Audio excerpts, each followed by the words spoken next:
Before we get into this week's episode, I just have to give a huge shout out to Anne's Two-Step on Apple Podcasts who left a review. She said, I learned of this podcast through the Craft Lit podcast. I can't think of anything to dislike about Another World. The narrator is brilliant, his voices are varied, and his accents, to my American ear, are great. He has chosen to present some of my favorite authors, Edgar Rice Burroughs, Sir Arthur Conan Doyle, and Rudyard Kipling, to name a few. The podcast comes out regularly. It must be difficult to maintain that pace. You aren't wrong there. He keeps his back issues available to his listeners, so I confidently give this podcast 5 stars. Thank you, Anne's Two-Step, for leaving that review. I so appreciate it, and thank you so much for being a listener. I would love to give you a free audiobook as a thank you for leaving a review, so go to anotherworldaudiobooks.com or hit me up, anotherworldaudiobooks@gmail.com, and I'd love to get that over to you. So thank you for listening, and let's get into it. Welcome back to Another World Audiobooks. I am so stoked to be carrying on with this Arsène Lupin story. It's been a challenge, I tell you what. My French was just not quite up to par, so I've got Google Translate in one tab and the text of the audiobook in the other tab, and I'm going back and forth and back and forth. The recording is taking quite a bit longer for these, and they're kind of longer chapters, but I'm not splitting them up. I didn't want to do that. I hate having to split up chapters. I know that's very annoying, so I've been really trying hard to bring you the full chapter each time, even though the French is tripping me up a little bit. Obviously not my first language. So, and if you are curious, that is why I made the choices for the narration that I did. I think it would have been awesome if I could pull off a French accent for all the characters and the narration and all that sort of thing, since it's obviously a very French book, but I just knew that would not end up sounding good. So I can definitely do some French here and there, but if we have any French listeners out there, I think they can tell you my French is not quite as strong as my British accent. So that was kind of why I made that choice there. Hope you like it though, and are enjoying the story overall. I did want to throw in some French accents, so Ganimard has a bit of that French flair to him. So anyway, this is another great story, and I can't wait to get into it, so let's do it. Without further ado, I give you the next chapter of Arsène Lupin. 2. Arsène Lupin in prison. There is no tourist worthy of the name who does not know the banks of the Seine, and has not noticed in passing the little feudal castle of the Malaquis, built upon a rock in the centre of the river. An arched bridge connects it with the shore. All around it, the calm waters of the great river play peacefully amongst the reeds, and the wagtails flutter over the moist crests of the stones. The history of the Malaquis castle is stormy, like its name, harsh, like its outlines. It has passed through a long series of combats, sieges, assaults, rapines, and massacres. A recital of the crimes that have been committed there would cause the stoutest heart to tremble. There are many mysterious legends connected with the castle, and they tell us of a famous subterranean tunnel that formerly led to the Abbey of Jumièges and to the manor of Agnes Sorel, mistress of Charles VII. In that ancient habitation of heroes and brigands, the Baron Nathan Cahorn now lived, or Baron Satan, as he was formerly called on the Bourse, where he had acquired a fortune with incredible rapidity. The lords of Malaquis, absolutely ruined, had been obliged to sell the ancient castle as a great sacrifice. It contained an admirable collection of furniture, pictures, wood carvings, and faience. The Baron lived there alone, attended by 3 old servants. No one ever enters the place. No one has ever beheld the 3 Rubens that he possessed, his 2 Watteaux, his Jean Goujon pulpit, and the many other treasures that he had acquired by a vast expenditure of money at public sales. Baron Satan lived in constant fear, not for himself, but for the treasures that he had accumulated with such an earnest devotion and with so much perspicacity that the shrewdest merchant could not say that the Baron had ever erred in his taste or judgment. He loved them, his bibelots. He loved them intensely, like a miser, jealously, like a lover. Every day at sunset, the iron gates at either end of the bridge and at the entrance to the court of honor are closed and barred. At the least touch of these gates, electric bells will ring throughout the castle. One Thursday in September, a letter carrier presented himself at the gate at the head of the bridge, and as usual, it was the Baron himself who partially opened the heavy portal. He scrutinized the man as minutely as if he were a stranger, although the honest face and twinkling eyes of the postman had been familiar to the Baron for many years. The man laughed as he said, "It is only I, Monsieur le Baron. It is not another man wearing my cap and blouse." "One can never tell," muttered the Baron. The man handed him a number of newspapers, and then said, "And now, Monsieur le Baron, here is something new." "Something new?" "Yes, a letter, a registered letter." Living as a recluse, without friends or business relations, the Baron never received any letters, and the one now presented to him immediately aroused within him a feeling of suspicion and distrust. It was like an evil omen. Who was this mysterious correspondent that dared to disturb the tranquillity of his retreat? "You must sign for it, Monsieur le Baron." He signed, then took the letter, waited until the postman had disappeared beyond the bend in the road, and after walking nervously to and fro for a few minutes, he leaned against the parapet of the bridge and opened the envelope. It contained a sheet of paper bearing this heading: Prison de la Santé, Paris. He looked at the signature. Arsène Lupin. Then he read: Monsieur le Baron, there is in the gallery in your castle a picture of Philippe de Champagne, an exquisite finish which pleases me beyond measure. Your Rubens are also to my taste, as well as your smallest Watteau. In the salon to the right I have noticed the Louis XIII cadence table, the tapestries of Beauvais, the Empire Guéridon signed Jacob, and the Renaissance chest. In the salon to the left, all the cabinet full of jewels and miniatures.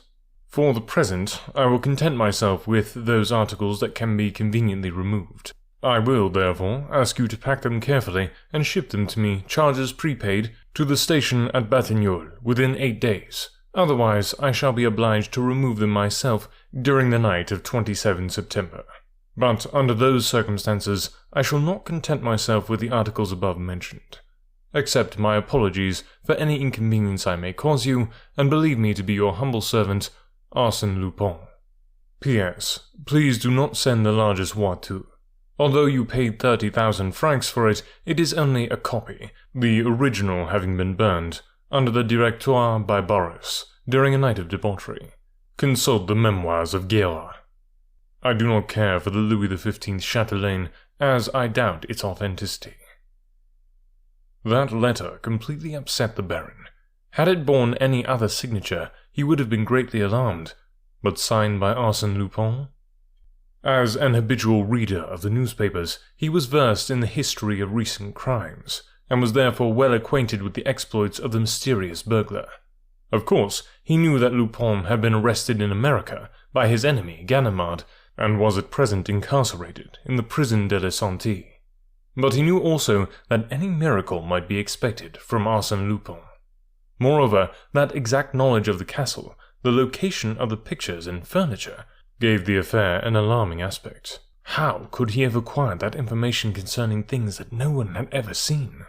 The Baron raised his eyes, and contemplated the stern outlines of the castle, its steep rocky pedestal, the depth of the surrounding water, and shrugged his shoulders. Certainly, there was no danger. No one in the world could force an entrance to the sanctuary that contained his priceless treasures. No one, perhaps, but Arsène Lupin. For him, gates, walls, and drawbridges did not exist. What use were the most formidable obstacles or the most careful precautions if Arsène Lupin had decided to effect an entrance? That evening he wrote to the Procureur of the République at Rouen. He enclosed a threatening letter and solicited aid and protection. The reply came at once to the effect that Arsène Lupin was in custody in the Prison de la Santé under close surveillance, with no opportunity to write such a letter, which was, no doubt, the work of some impostor.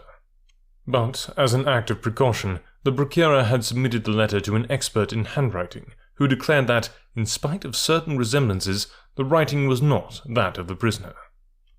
But the words "in spite of certain resemblances" caught the attention of the Baron. In them he read the possibility of a doubt, which appeared to him quite sufficient to warrant the intervention of the law. His fears increased. He read Lupin's letter over and over again. I shall be obliged to remove them myself. And then there was the fixed date, the night of 27 September. To confide in his servants was a proceeding repugnant to his nature, but now, for the first time in many years, he experienced the necessity of seeking counsel with someone. Abandoned by the legal official of his own district, and feeling unable to defend himself with his own resources, he was on the point of going to Paris to engage the service of a detective. 2 days passed. On the 3rd day, he was filled with hope and joy as he read the following item in the Réveil de Caudebec, a newspaper established in a neighboring town. "We have the pleasure of entertaining in our city at the present time the veteran detective Monsieur Ganimard, who acquired a worldwide reputation by his clever capture of Arsène Lupin. He has come here for rest and recreation, and being an enthusiastic fisherman, he threatens to capture all the fish in our river." Ganimard. Ah, here is the assistance desired by Baron Cahorn. Who could baffle the schemes of Arsène Lupin better than Ganimard, the patient and astute detective? He was the man for the place. The Baron did not hesitate. The town of Caudebec was only 6 kilometers from the castle, a short distance to a man whose step was accelerated by the hope of safety. After several fruitless attempts to ascertain the detective's address, the Baron visited the office of the Réveil, situated on the quay. There he found the writer of the article who, approaching the window, exclaimed, "Ganimard? Why, you are sure to see him somewhere on the quay with his fishing pole. I met him there and chanced to read his name engraved on his rod. Ah, there he is now, under the trees." "That little man, wearing a straw hat?" "Exactly. He is a gruff fellow, with little to say." 5 minutes later, the Baron approached the celebrated Ganimard, introduced himself, and sought to commence a conversation, but that was a failure. Then he broached the real object of his interview, and briefly stated his case. The other listened, motionless, with his attention riveted on his fishing rod. When the Baron had finished his story, the fisherman turned, with an air of profound pity, and said, "Monsieur, it is not customary for thieves to warn people they are about to rob. Arsène Lupin, especially, would not commit such a folly." "But, monsieur, if I had the least doubt, believe me, the pleasure of again capturing Arsène Lupin would place me at your disposal. But unfortunately, that young man is already under lock and key." "He may have escaped." "No one ever escaped from the Santé." "But He no more than any other." "Yet, well, if he escapes, so much the better. I will catch him again. Meanwhile, you go home and sleep soundly. That will do for the present. You frighten the fish." The conversation was ended. The Baron returned to the castle, reassured to some extent by Ganimard's indifference. He examined the bolts, watched the servants, and during the next 48 hours he became almost persuaded that his fears were groundless. Certainly, as Ganimard had said, thieves do not warn people they are about to rob. The fateful day was close at hand. It was now the 26th of September, and nothing had happened. But at 3 o'clock the bell rang. A boy brought this telegram. "No goods at Batignolles station. Prepare everything for tomorrow night. Arsène." This telegram threw the Baron into such a state of excitement that he even considered the advisability of yielding to Lupin's demands. However, he hastened to Caudebec. Ganimard was fishing at the same place, seated on a camp stool. Without a word, he handed him the telegram. "Well, what of it?" said the detective. "What of it? But it is tomorrow." "What is tomorrow?" "The robbery, the pillage of my collections." Ganimard laid down his fishing rod, turned to the Baron, and exclaimed in a tone of impatience, "Do you think I'm going to bother myself about such a silly story as that?" "How much do you ask to pass tomorrow night in the castle?" "Not a sou. Now, leave me alone." "Name your own price. I am rich and can pay it." This offer disconcerted Ganimard, who replied calmly, "I am here on a vacation. I have no right to undertake such work." "No one would know. I promise to keep it secret." "Oh, nothing will happen." "Come, 3,000 francs. Will that be enough?" The detective, after a moment's reflection, said, "Very well, but I must warn you that you are throwing your money out of the window." "I do not care." "In that case. But after all, what do we know about this devil Lupin? He may have quite a numerous band of robbers with him. Are you sure of your servants?" "My faith—" "Better not count on them. I will telegraph for 2 of my men to help me. And now, go. It is better for us not to be seen together. Tomorrow evening, about 9 o'clock. The following day, the date fixed by Arsène Lupin, Baron Cahorn arranged all his panoply of war, furnished his weapons, and, like a sentinel, paced to and fro in front of the castle. He saw nothing, heard nothing. At 8:30 o'clock in the evening, he dismissed his servants. They occupied rooms in a wing of the building in a retired spot, well removed from the main portion of the castle. Shortly thereafter, the Baron heard the sound of approaching footsteps. It was Ganimard with his 2 assistants, great powerful fellows with immense hands and necks like bulls. After asking a few questions relating to the location of the various entrances and rooms, Ganimard carefully closed and barricaded all the doors and windows through which one could gain access to the threatened rooms. He inspected the walls, raised the tapestries, and finally installed his assistants in the central gallery, which was located between the 2 salons. No nonsense. We are not here to sleep. At the slightest sound, open the windows of the court and call me. Pay attention also to the waterside. 10 meters of perpendicular rock is no obstacle to those devils. Ganimard locked his assistants in the gallery, carried away the keys, and said to the Baron, And now, to our post. He had chosen for himself a small room located in the thick outer wall, between the 2 principal doors, and which, in former years, had been the watchman's quarters. A peephole opened upon the bridge, another on the court. In one corner there was an opening to a tunnel. I believe you told me, Monsieur le Baron, that this tunnel is the only subterranean entrance to the castle, and that it has been closed up for time immemorial. Yes. Then, unless there is some other entrance, known only to Arsène Lupin, we are quite safe. He placed 3 chairs together, stretched himself upon them, lighted his pipe, and sighed. Really, Monsieur le Baron, I feel ashamed to accept your money for such a sinecure as this. I will tell this story to my friend Lupin. He will enjoy it immensely. The Baron did not laugh. He was anxiously listening, but heard nothing save the beating of his own heart. From time to time he leaned over the tunnel and cast a fearful eye into its depths.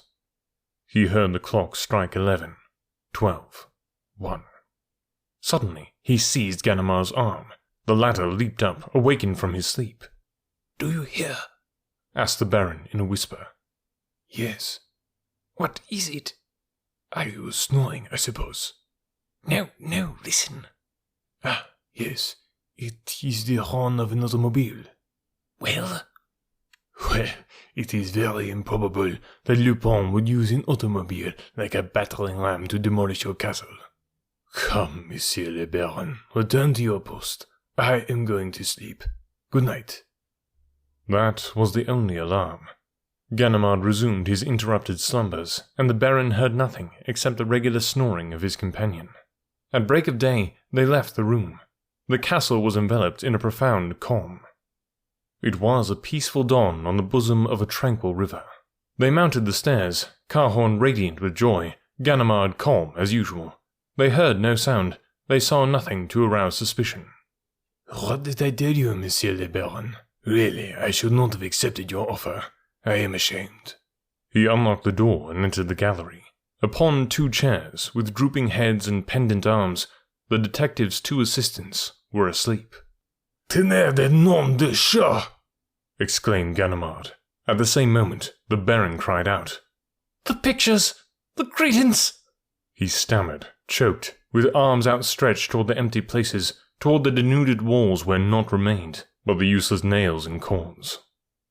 The Watteau disappeared, the Rubens carried away, the tapestries taken down, the cabinets despoiled of their jewels. And my Louis XVI candelabra, and the Regent chandelier, and my 12th century Virgin! He ran from one spot to another in wildest despair. He recalled the purchase price of each article, added up the figures, counted his losses pell-mell in confused words and unfinished phrases. He stamped with rage. He groaned with grief. He acted like a ruined man whose only hope is suicide. If anything could have consoled him, it would have been the stupefaction displayed by Ganimard. The famous detective did not move. He appeared to be petrified. He examined the room in a listless manner. The windows? Closed. The locks on the doors? Intact. Not a break in the ceiling. Not a hole in the floor. Everything was in perfect order. The theft had been carried out methodically, according to a logical and inexorable plan. Arsène Lupin. Arsène Lupin, he muttered. Suddenly, as if moved by anger, he rushed upon his two assistants and shook them violently. They did not awaken. The devil! He cried. Can it be possible? He leaned over them and in turn examined them closely. They were asleep, but their response was unnatural. They have been drugged, he said to the Baron. By whom? By him, of course, or his men under his discretion. That work bears his stamp. In that case, I am lost. Nothing can be done. Nothing, assented Ganimard. It is dreadful. It is monstrous. Lodge a complaint. What will it do? Oh, it is well to try it. The law has some resources. The law? Bah! It is useless. You represent the law, and at this moment, when you should be looking for a clue and trying to discover something, you do not even stir. Discover something with Arsène Lupin? Why, my dear monsieur, Arsène Lupin never leaves any clues behind him. He leaves nothing to chance. Sometimes I think he put himself in my way and simply allowed me to arrest him in America. Then I must renounce my pictures? He has taken the gems of my collection. I would give a fortune to recover them. Is there no other way? Let him name his own price. Ganimard regarded the Baron attentively as he said, Now, that is sensible. Will you stick to it?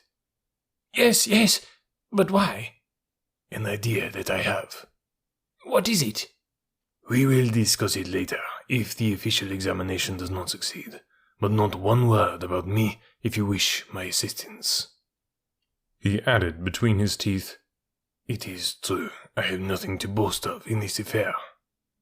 The assistants were gradually regaining consciousness with the bewildered air of people who come out of a hypnotic sleep. They opened their eyes and looked around them in astonishment. Ganimard questioned them. They remembered nothing. But you must have seen someone. No. Can't you remember? No. Did you drink anything? They considered a moment, and then one of them replied, Yes, I drank a little water. Out of that carafe? Yes, so did I, declared the other. Ganimard smelled and tasted it. It had no particular taste and no odor. Come, he said. We are wasting our time here. One can't decide an Arsène Lupin problem in 5 minutes. But morbleu, I swear I will catch him again. The same day, a charge of burglary was duly performed by Baron Cahorn against Arsène Lupin, a prisoner in the prison de la Santé. The Baron afterwards regretted making the charge against Lupin when he saw his castle delivered over to the gendarme, the procureur, the juge d'instruction, the newspaper reporters and photographers, and a throng of idle curiosity seekers. The affair soon became a topic of general discussion, and the name of Arsène Lupin excited the public imagination to such an extent that the newspapers filled their columns with the most fantastic stories of his exploits, which found ready credence amongst their readers. But the letter of Arsène Lupin that was published in the Echo de France, no one ever knew how the newspaper obtained it, that letter in which Baron Cahorn was impudently warned of the coming theft, caused considerable excitement. The most fabulous theories were advanced. Some recalled the existence of the famous subterranean tunnels.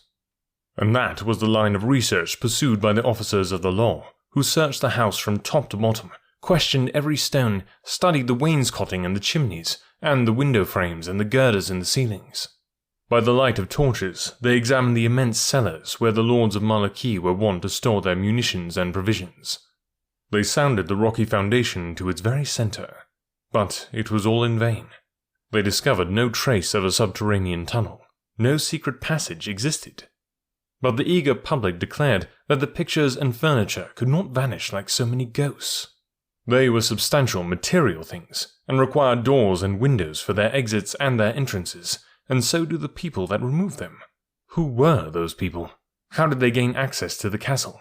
And how did they leave it?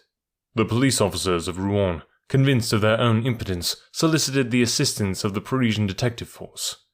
Monsieur Dudouis, chief of the Sûreté, sent the best sleuths of the Iron Brigade. He himself spent 48 hours at the castle, but met with no success. Then he sent for Ganimard, whose past services had proved so useful when all else failed. Ganimard listened in silence to the instructions of his superior. Then, shaking his head, he said, "It is my opinion it is useless to ransack the castle. The solution of the problem lies elsewhere." "Where then?" "With Arsène Lupin." "With Arsène Lupin? To support that theory, we must admit his intervention." "I do admit it. In fact, I consider it quite certain." "Come, Ganimard, that is absurd. Arsène Lupin is in prison." "I grant you that Arsène Lupin is in prison, closely guarded, but he must have fetters on his feet, manacles on his wrists, and gag in his mouth before I change my opinion." "Why so obstinate, Ganimard?" "Because Arsène Lupin is the only man in France of sufficient caliber to invent and carry out a scheme of that magnitude." "Mere words, Ganimard." "But true ones. Look, what are they doing? Searching for subterranean passages. Stones swinging on pivots, and other nonsense of that kind. But Lupin doesn't employ such old-fashioned methods. He is a modern cracksman, right up to date." "And how would you proceed?" "I should ask your permission to spend an hour with him." "In his cell?" "Yes. During the return trip from America, we became very friendly, and I venture to say that if he can give me any information without compromising himself, he will not hesitate to save me from incurring useless trouble." It was shortly after noon when Ganimard entered the cell of Arsène Lupin.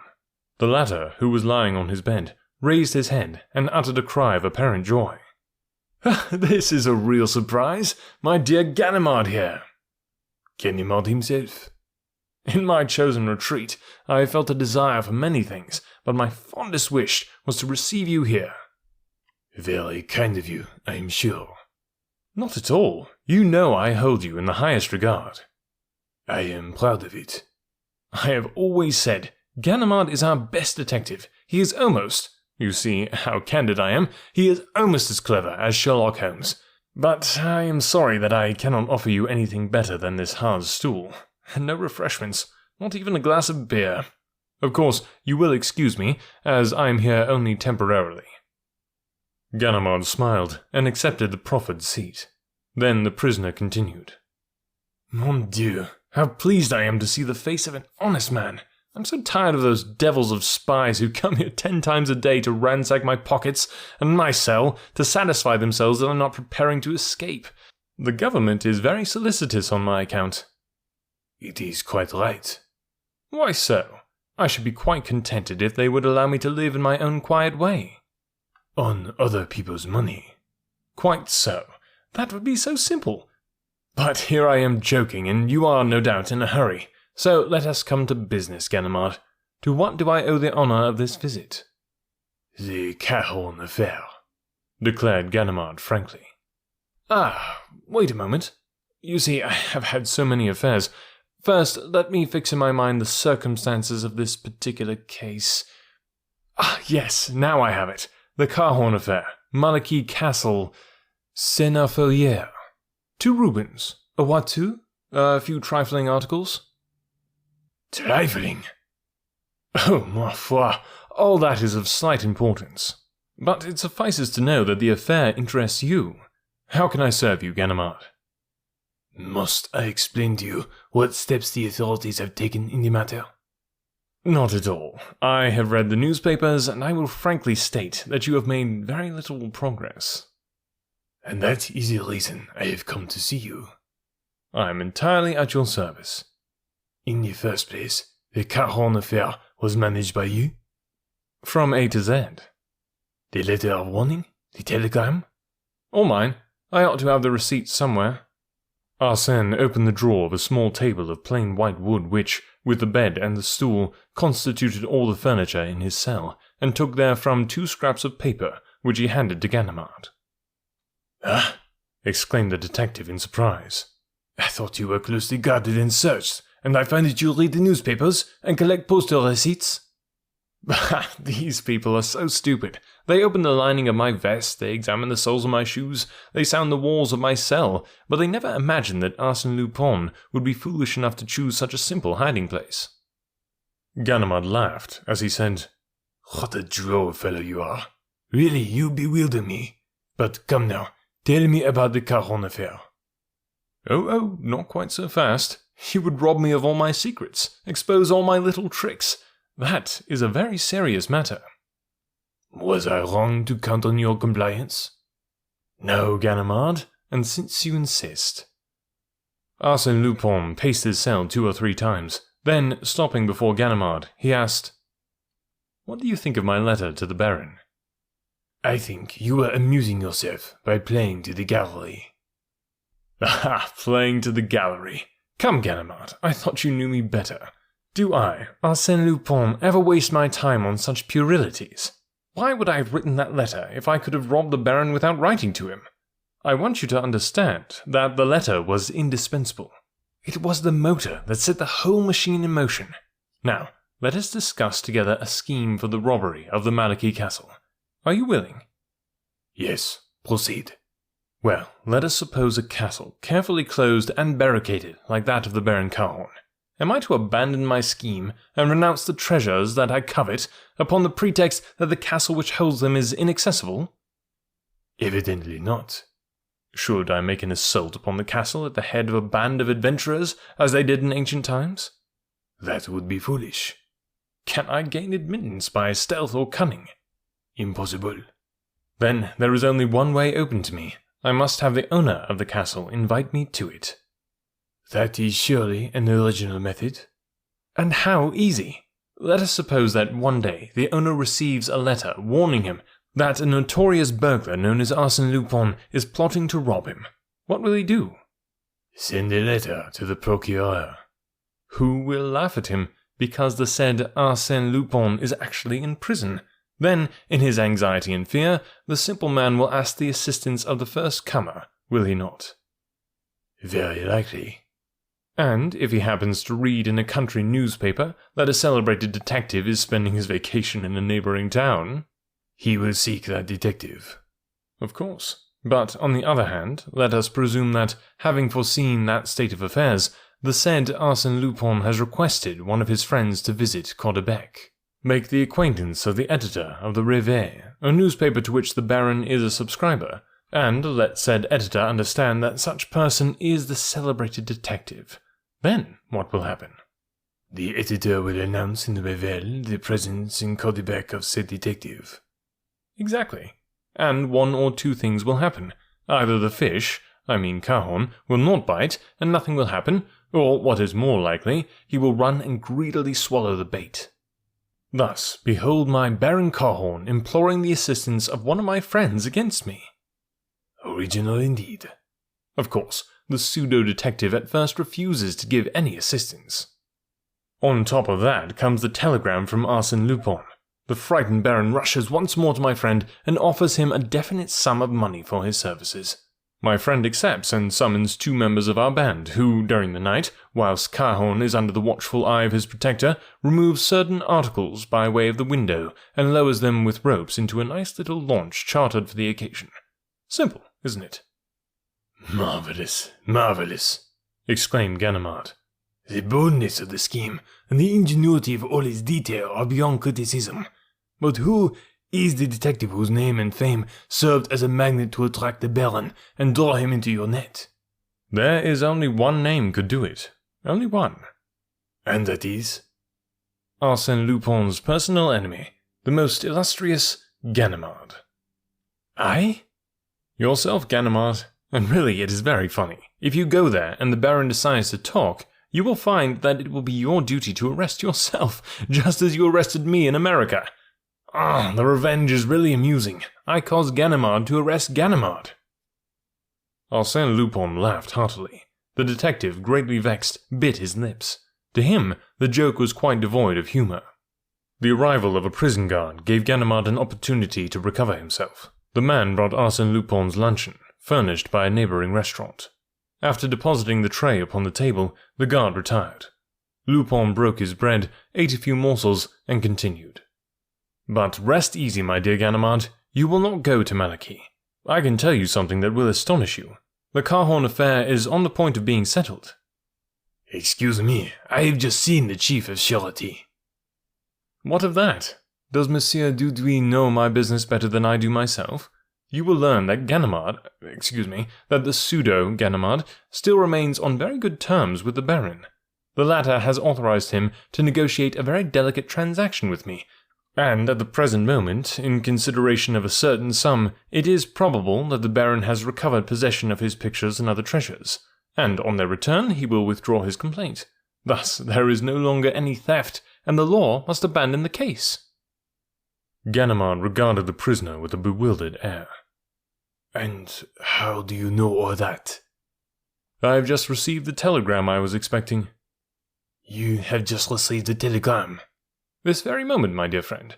Out of politeness, I did not wish to read it in your presence, but if you will permit me...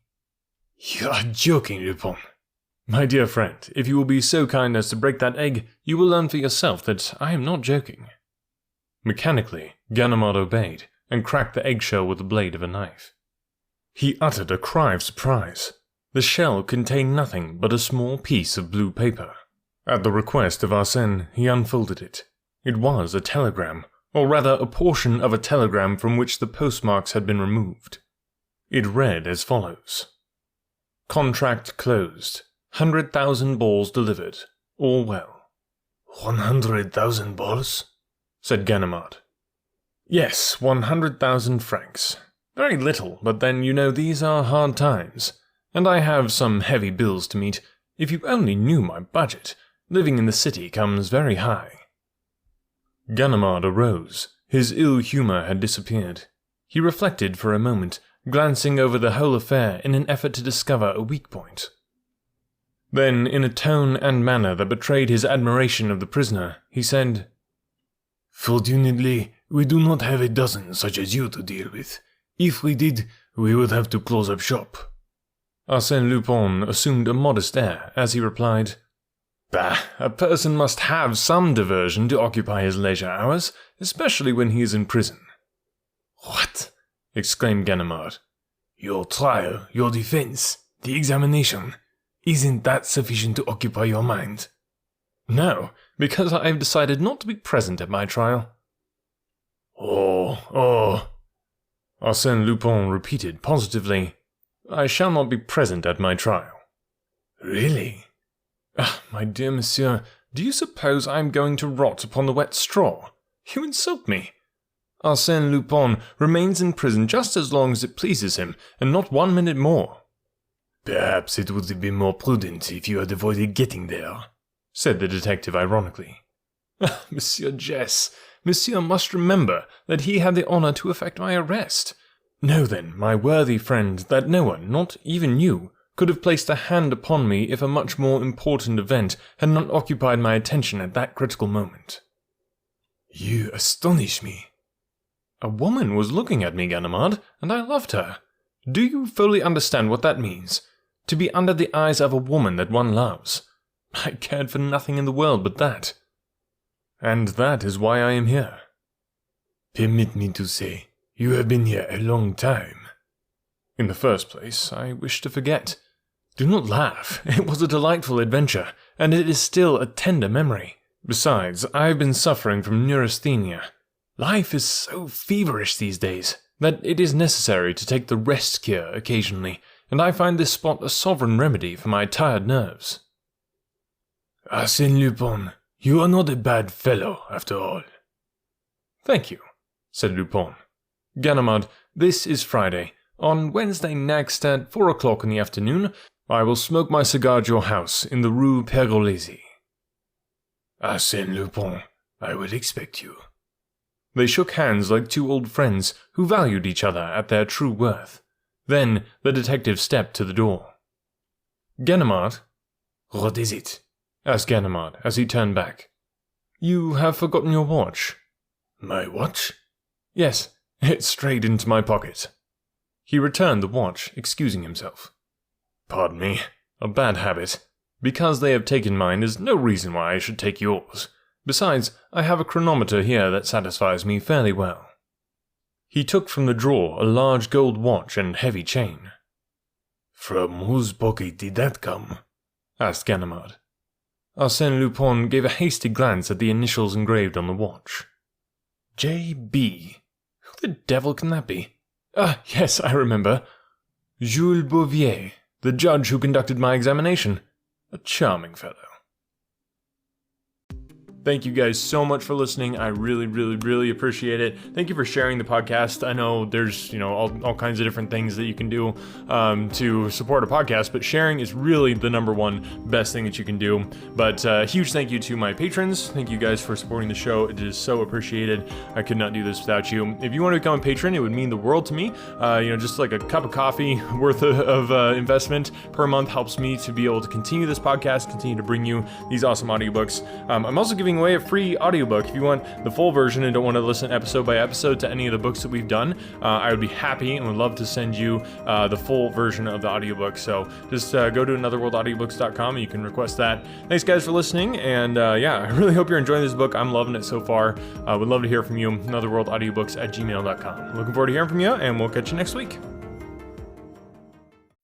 Want to temporarily restore definition in your jawline where it's been lost over time? With Juvederm Volux XC, you can get a non-surgical jawline treatment that adds volume for a smooth contour and to reduce the appearance of jowls in one in-office treatment with little downtime. Juvederm Volux XC injectable gel is the first and only hyaluronic acid filler that improves moderate to severe loss of jawline definition. For important safety information and to find a licensed specialist, visit Juvederm.com. That's JUVEDERM.com. Not for people with severe allergic reactions, allergic to lidocaine, or the proteins used in Juvederm. Common side effects include injection site redness, swelling, pain, tenderness, firmness, lumps, bumps, bruising, discoloration, or itching. There's a risk of unintentional injection into a blood vessel, which can cause vision abnormalities, blindness, stroke, temporary scabs, or scarring. Talk to a licensed specialist to find out if it's right for you. Visit Juvederm.com. That's JUVEDERM.com.